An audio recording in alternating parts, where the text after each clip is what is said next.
Join us for a wild ride as we unveil the world's first car completely made from kitchen appliances. Witness the ingenious transformation of blenders, toasters, and microwaves into a fully functioning vehicle. In this hilarious adventure, we'll hit the road, showcase our quirky creations features, and explore the challenges of culinary engineering. Buckle up for a fun-filled journey that redefines what it means to drive your kitchen. In a world where the road is law and breakfast is destiny, one machine dares to defy convention.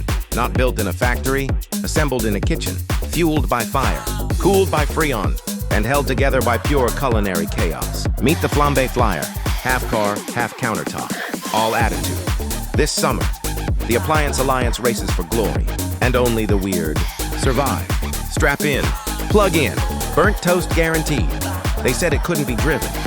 They said it shouldn't be made, but they forgot. Breakfast always wins. WheelWeird. Start your toaster. Coming soon. Subscribe and fire up the fryer.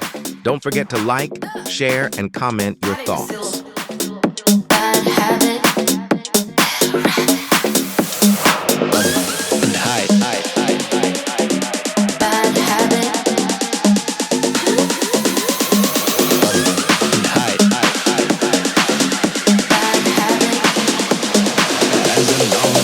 That's the minute.